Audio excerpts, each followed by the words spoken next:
समझ के। साहब कबीर कहते हैं ओंकार आदि जो जाने, लिखी और मेटे ताई सो माने।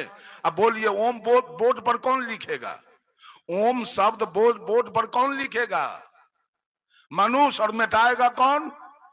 तो लिखने और मिटाने वाला बड़ा है कि वो अक्षर बड़ा है? वो अक्षर बड़ा है कि लिखने और मिटाने वाला बड़ा है? कौन बड़ा है? जरा समझिए बात को। साहब कबीर कहते हैं वेद बरा की जिन उपजाया। वेद किसी ने लिखा, अब कानून बना के आपके माथे पर छाप दिया, आपके माथे पर रख दिया। आप डिरियाते रहिए पूरा जीवन भर। लिख करके रख दिया है आपके माथे पर, डिरियाते रहिए इसके फेर में। जमीन बेच के श्राद्ध करते रहिए। बाप माए के वेद बना दिया आपके लिए। जमीन बेच के बेटी का विवाह कीजिए, मुंडन कीजिए, छठ कीजिए, होली कीजिए, दिवाली कीजिए, बैनाथ जाइए, जगन्नाथ जाइए, केदारनाथ जाइए, हरिहरनाथ जाइए, पशुपतिनाथ जाइए, गंगा में नहाइए, जमुना में नहाइए, कमला में नहाइए, सब धन फूक दीजिए इसी में। ये वेद ने आपके लिए क्या किया है? बंधुओं, जब ये बात सदगुरु कबीर बोले, फिर थर्रा गए सब लोग और फिर कबीर साहब को घेर लिया। कहा बाबा, वेद को हम लोग अनादि मानते हैं। तो साहब कबीर ने कहा ई मन बरा कि जही मन माना। किसी चीज को मानने वाला कौन है? मानता कौन है? ये मन किसी चीज को मान लेता है। अब मन को मान के रखने वाला कौन है? अगर जीव निकल जाए काया से तो मन रहेगा। मन बड़ा है कि जीव बड़ा है? जीव बड़ा है। जीव निकल जाए तो मन की सत्ता रहेगी? नहीं रहेगी।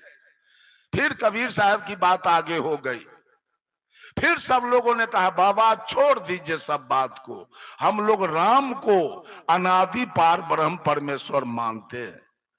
तो साहब कबीर कहते हैं राम बरा की राम ही जाना। बोलो राम बड़े हैं कि राम के पुजारी, राम के सेवक? कौन बड़ा है? सेवक बड़ा है।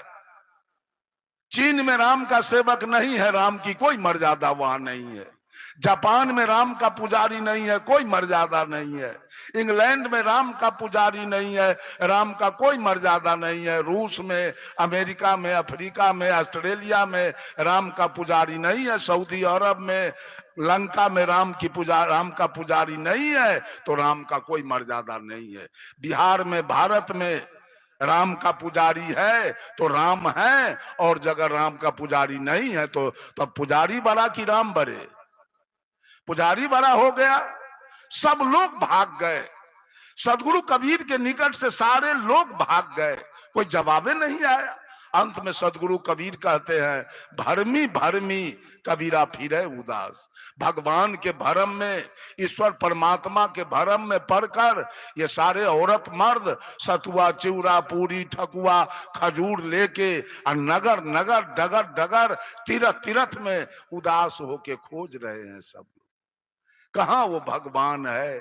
कहां? कहा साहब कबीर ने तो एक शब्द में कह दिया कि खसम बिनु तेली के बैल भयो रे, खसम बिनु तेली के बैल भयो।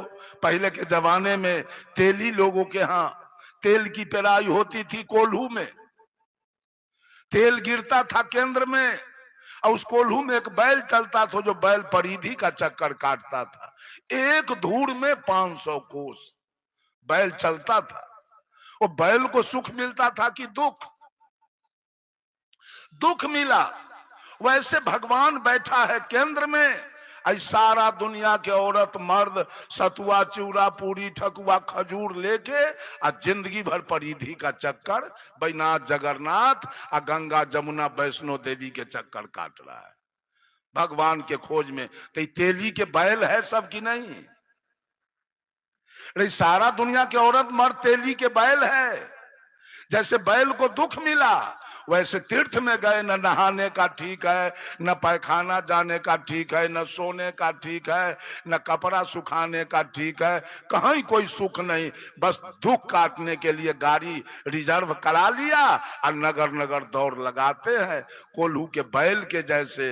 ये साहब कबीर ने कहा खसम माने होता है दुल्हा, और दुल्हा मीन्स ज्ञान। एक ज्ञान के बिना सारा दुनिया तेली के बैल बना है, और कोल्हू के जैसे बैल के जैसे परिधि का चक्कर जीवन भर काट रहा है।